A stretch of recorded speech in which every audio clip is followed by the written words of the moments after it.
There are times and there are waves, perpetual, full of force, inescapable from. We sit on these waves in a small wooden leaking something of a boat, and such I can recall a handful of times. I realize, what the fuck am I doing? What the fuck is going on with and around me? And by that shift the cruise significantly. Such realizations often predate major changes and periods in my life. Manic episodes not excluded and maybe including mainly. Today I started to think more and more about taking the eyelid I had been spectating for past few days now. If not maybe actually weeks. I don't know, I had not been keeping any entries or journal. Either way, today I figured this may really not be the magnesium deficiency I thought and hope it was. Quick Google lookup and I came to conclusion with which I had been in denial for a while now, that this is maybe not any nutrition issue. I'm in a better condition than I could have ever been any time in last 3 years. Like the alcohol is on a minimum, caffeine is balanced and alright, and magnesium I'm consuming like a fucking rock formation at this point. So yep, this must be neurotical, my brother in Christ. Fuck, holy fuck. I hate to be neurotical because there is so much like people I don't want to be like. It is against my beliefs and take on the world. I start to really inspect myself closely for a while and witness my body really spontaneous reacting like under stress. I can identify multiple possible stressors, and the one of the most obvious ones would be some kind of a social anxiety. So original, I know, fuck me, right? So did I fuck up? And where did I fuck up? This seems serious and ridiculous at the same time. I thought we were through with such bullshit. This is not life nor problems I want to have and deal with. It's time to snap back. It's time to lock in, if you will. And by this thought path, I arrive at a point to which I have not arrived for the first time and which I want to communicate. And it goes something like this. I am the most important thing in my life. In the whole world, I am the priority number one. No one else is real, only I am. Only my perception is real, because I'm experiencing it right now and can perceive it, feel it. This perception is me, or we usually go with such narrative, right? It is presumably the soul, I guess, and this me is the top priority. I shouldn't care about anyone nor anything else. And absolutely fucking not if it starts to hurt me even in the slightest. Although the approach to the pain is variable and up to an individual, I personally believe pain is very constructive, and I would maybe go as far as to claim that any pain is vital and has a positive effect in the form of an experience. It serves as a shaping factor and is connected with surviving. It's connected with putting up a fight. I see pain as an important part of life and really as a non-negotiable factor of it, because really if you really start dodging any kind of pain, then, well, let me chain you a quick one up. So, at first you stop putting up any pressure against things that hurt. By that I mean the outer world.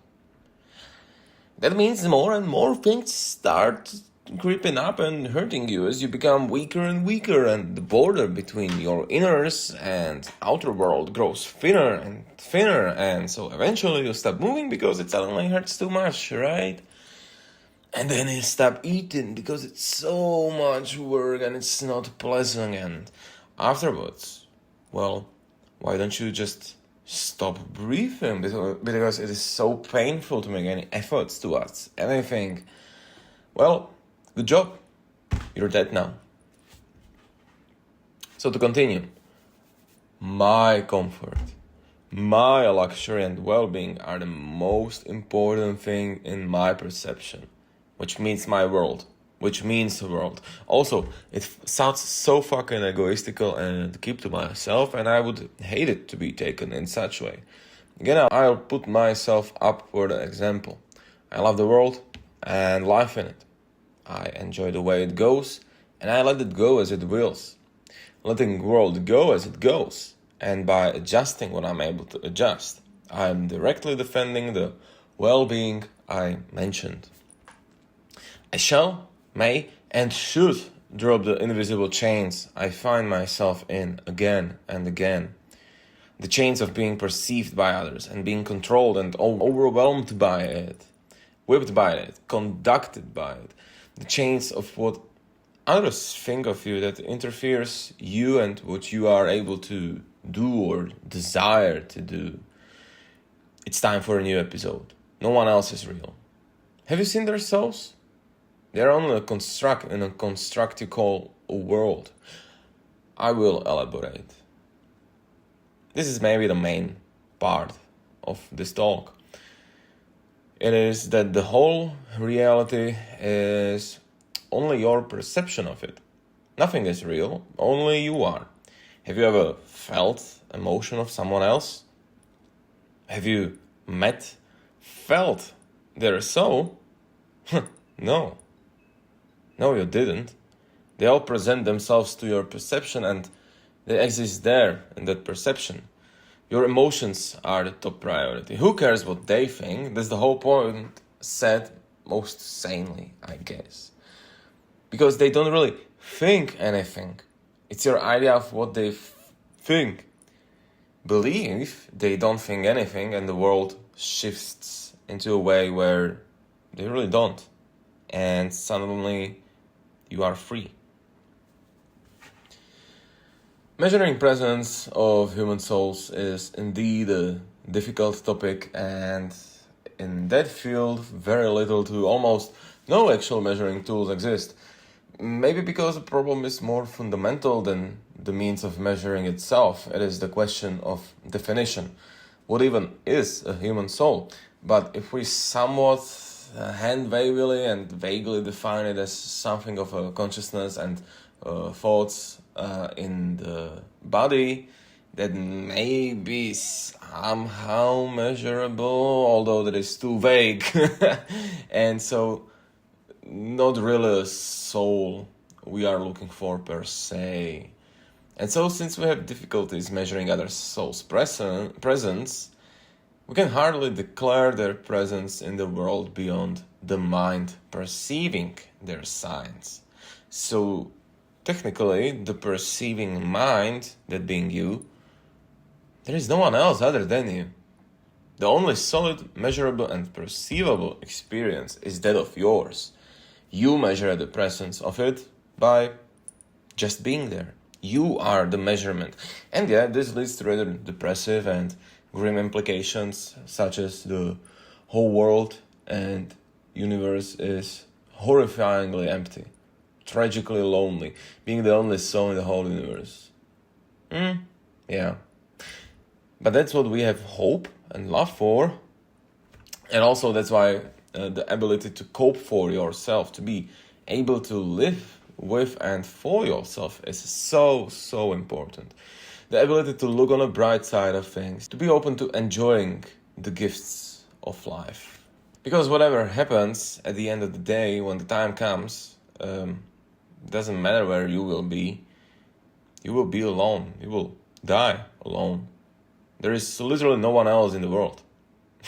Other people are only some external influences who you perceive, but you can't merge, or intertwine the souls with.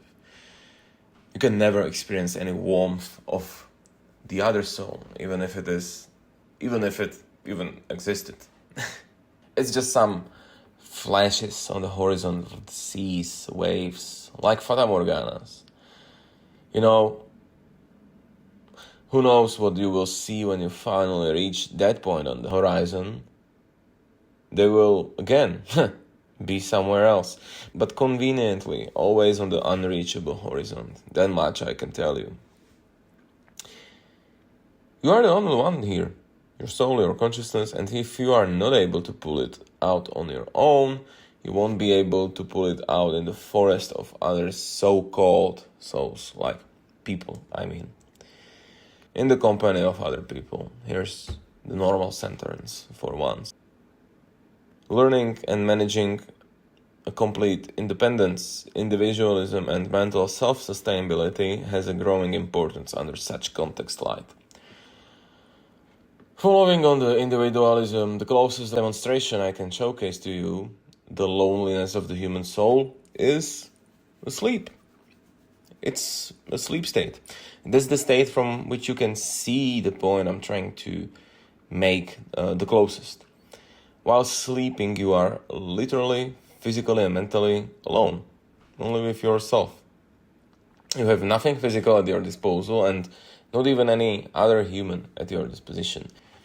You are completely alone in there. And in there, everything relies on you, on your way, how you handle it. I think that is truly the most freeing and most close to the real freedom, the real life experience you can get. Yeah, quite paradoxically, it happens while sleeping.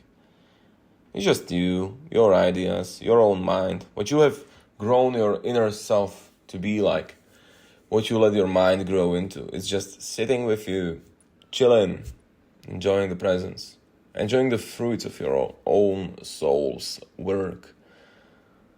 It's listening to, contemplating and debating with your soul, your inner you, what you have seen, thought, and caught throughout the day, which you up there in the consciousness didn't catch or didn't think about. To think about what possibly turned out to be a bigger issue than it may have seemed. You go onto this monologue with you there. Isn't that nice? And you may say that I'm delusional and insensitive with this no other souls exist thing, and I agree that I really may be on the denser side sometimes. And I can imagine the more sensitive soul can think they feel and are capable of experiencing the souls of others. I won't argue that it's not so uncommon to feel like touched and shit, but it is sadly not the sensation of the other soul. That is merely a reflection, some kind of a bizarre kind of a mirror in which you only see your own soul. A little bended and deformed, but it's just you. The other soul is just your mirroring, and when you dig around enough, you then arrive to points where your own soul does not reach some certain width, and thus you are seeing a blank page now. Zero. Darkness. Nothing. Problem with my experience with humans and generally our nature is that we could be interpreted in endlessly different forms. People you know may behave and talk in some certain way, and it happens so easily that after some time has passed, they suddenly change a lot rapidly. The change comes from some unknown place, and why do they suddenly feel so alien? Soul can't change that rapidly, right? And even if the point I'm approaching is the nuances, ways, and properties of other souls become so brittle so fast once you start to dig into them. Because that soul or them is not them, it's your own inner world, your own soul. Once you start poking your fingers into that soul of the other, and that is by spectating, talking, discussing, rationalizing. After some time of seemingly rational discussion, where you may start off with something feeling like, yeah, I can understand where this is coming from, and that someone can feel this way, sooner or later you will approach suddenly this weird and obscure bands behind which you can't see nor understand. The logic stops working, the mechanics somehow starts falling apart, and the whole Potemkin facade starts to tear up, and you notice some weird things. It starts to become incomprehensible. And that's just how it is. You start feeling like in that fucking staircase surrealist painting. I mean, Mr. Escher. And that's why the souls merging is so fatal all the time. There is no documented, proper, successful merging of the human souls. As much as young first loves want to reach it, it always ends in a catastrophic cataclysm, nuclear reaction of two souls trying to push through their boundaries to become one.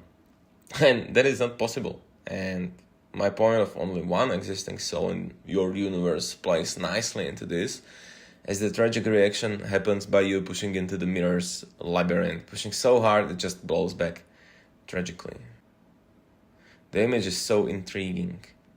Only your soul in the middle of all these fucking figurine-shaped kaleidoscopes consisting of a large body of smallest mirrors in which the only present soul retracts in million possible ways and forms. And it's all just reflection of your own soul, and so they all seem a little different, but they all have the color of your soul. And that's your world, and that's everything that exists for you. There is no other single fucking soul in the whole world. You can imagine how you can get your hands in nasty cuts, going around, snooping around those glass figurines, trying to reach for God knows what in them. I'm staring at that weird shape of an effigy. I can see its eyes, large like they will eat me, so large I could fall into them. And I can see mouths of millions, saying words all at once, hard to understand. But I feel the weird attraction, like I need to come closer, see closer into this glass monstrosity. Like there is something for me. There's something for me? Why not come a step closer, right? What's the worst that could happen? And so your mind shapes the reality somehow. If I were to be proven wrong, then I guess that would invite us to a nice little thought experiment, that if we all really exist together in this realm, we may be collectively shaping the reality. And we could start talking about all the humanity minds shaping the reality together, which I guess would explain a lot more than how it is right now. But who knows? Who knows what reality would be for other souls? For me, it's weird, little stressing, little complicated. Feels like the end of times, which is just so oddly fitting. I don't know. No, not that other people and their works, actions, reactions, and feelings are not important. We must in some way and amount conform to them. We are forbidden to hurt others. Sin is not a religious concept and works in atheistic field perfectly too. And hurting in any way the other, which is a self-harm in some way, is a sin. But what I'm saying is to keep in mind that these people are influences which are heavily a product of your perception. And their weight and value is all up to your decision, call, and competence. I'd just like to silently mention that despite all my claims, this doesn't mean I'm an atheist. Because, religion is literally about faith. Fucking faith. Faith is the word. Faith literally means you have nothing to base it on. At the end, you simply and truly just believe it. It's the light. It's the indomitability of the human spirit to be capable of believing. It's just you believing to something, and it does not have to be strictly connected with scientific fucking evidence all the time, right? I sometimes forget all of this. Peace is a decision.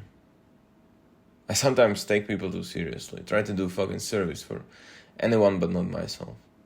I don't know why I keep doing that. I have to go reminding myself all the time.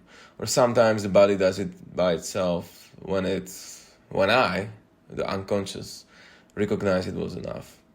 Ha! Thank myself for that. I'm the best. May the manic souls never heal. At the end of the day, it's about a proper gaslight of yourself, no?